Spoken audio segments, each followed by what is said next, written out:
Aloha,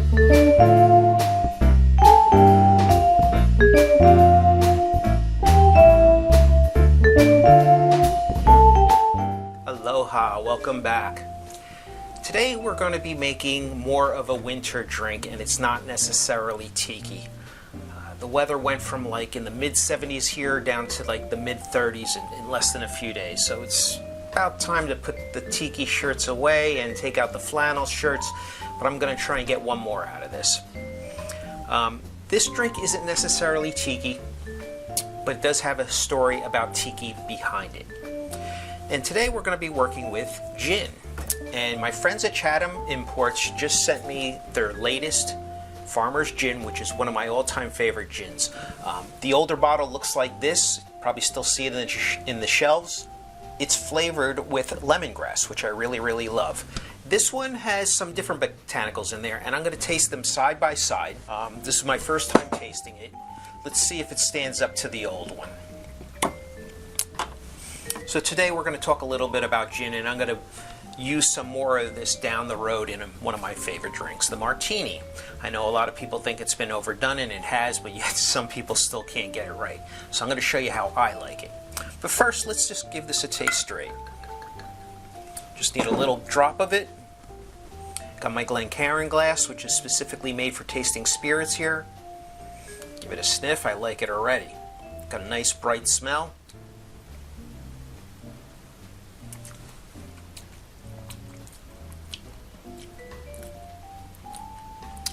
Tastes fantastic. You know, honestly, I can't even taste the difference. So now I'm going to taste it against another one, the older version.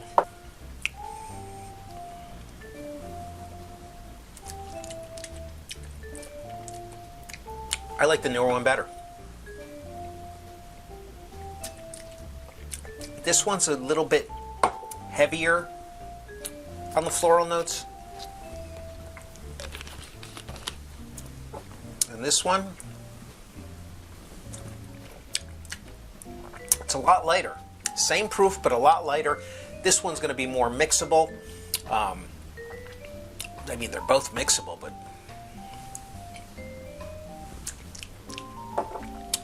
much more lighter, much more easier on the floral tones, which I like.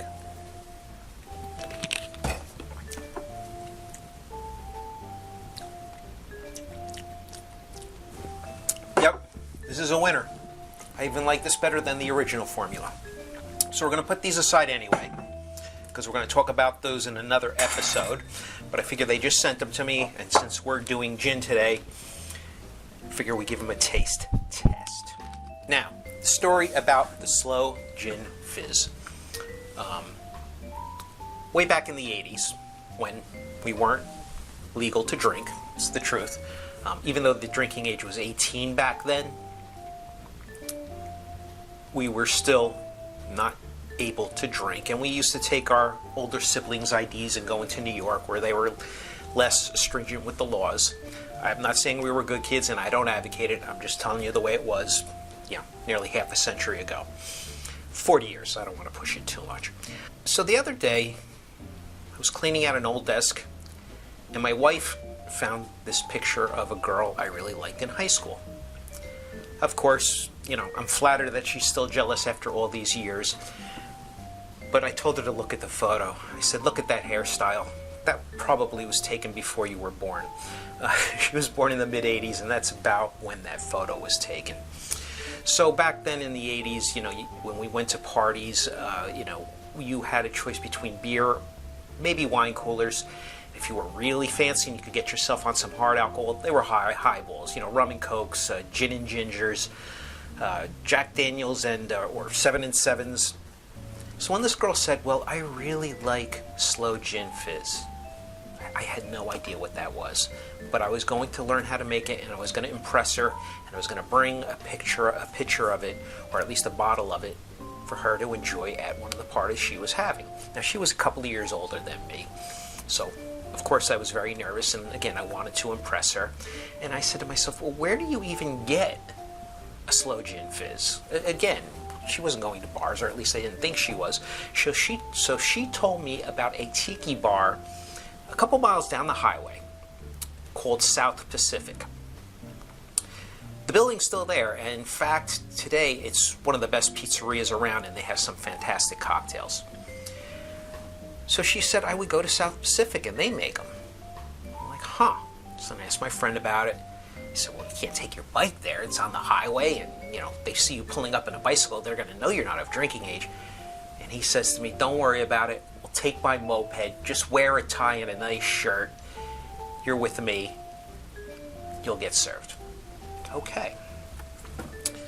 So this cocktail is actually not from the 80s, but literally like almost 100 years before that. In 1908, it first appeared in Jack's Manual from Jacob, can't even pronounce his last name, from a man by the name of Jacob, and he was a Russian immigrant who lived in Hoboken, New Jersey. Now, Hoboken always was and always will be a great city. Frank Sinatra's from there, a lot of culture, a lot of restaurants. You got the beautiful view of Manhattan, and he would go into Manhattan restaurants and bars and, you know, perform his mixology. This one appears in there. The problem with this is, though, he's very vague about the ingredients. He'll say like the juice of half a lemon, and he'll say 100% sloe gin. Well, okay, 100%, this is 100% sloe gin, but what are the measurements? So as always, we want to use fresh lemon juice. Now these glasses are similar to the ones that they use at South Pacific. They're more Chinese than Polynesian, but we're going to use them. We are going to take some lemon, put that in there. We're going to fill it with some ice.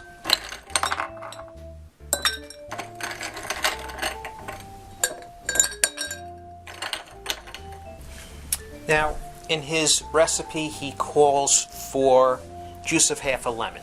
Other recipes call for 3/4 of a lemon. So let's just put in 3/4 of lemon juice. And I'm going to be using my vintage cocktail shaker for this, since we're doing the vintage version first.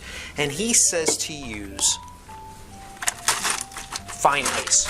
I don't know what fine ice is. I don't think it was shaved ice, so I'm just going to use the good old-fashioned pebble ice, nugget ice, which is the same thing as crushed ice. So, 3/4 of an ounce of lemon juice, 100%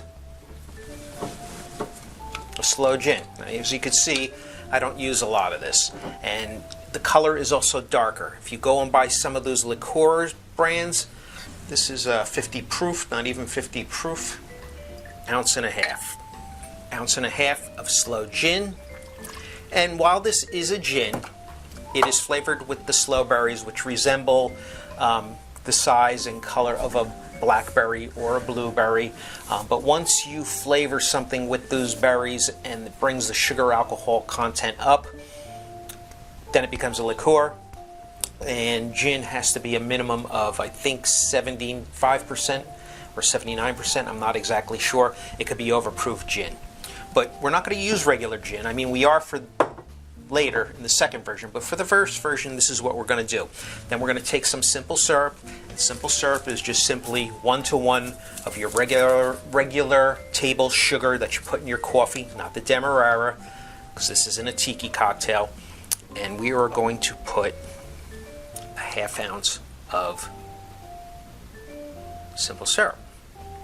Again, the recipe calls for a teaspoon. I'm going to interpret that as, I don't know, maybe a quarter. Maybe a ¼ ounce. Now, we're just going to shake.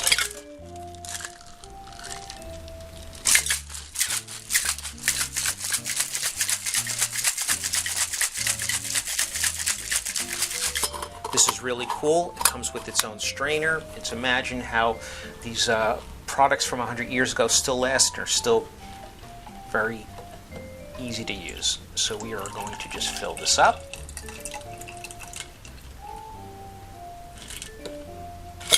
And as you could see, it doesn't quite reach the glass, so this is when we use our soda water. It says the top of soda water. If I put soda water in here, that's going to be more than half. So let's just see what it looks like with an ounce, 2 ounces, and let's just do 3 ounces, so at least we bring it up near the top. And there you have it. The original Sloe Gin from 1908 or 1910, depending on who you ask.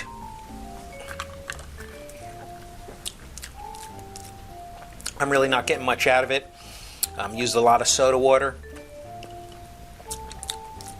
It's sweet.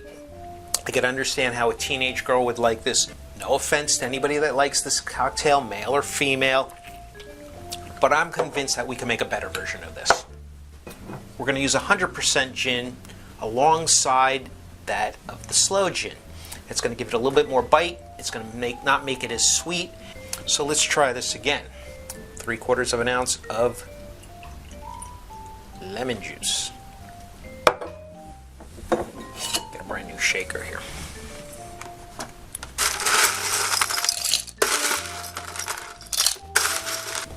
And because this is so sweet, this time we're only going to use 1/4 ounce of simple syrup.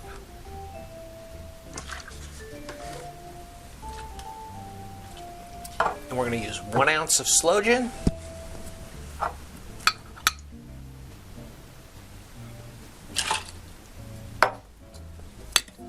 And 1 ounce of good old regular gin.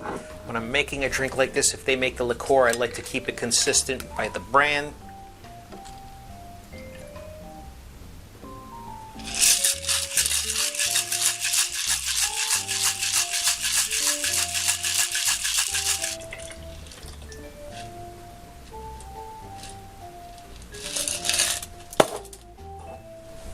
And the soda water. This time we're just going to use 2 ounces.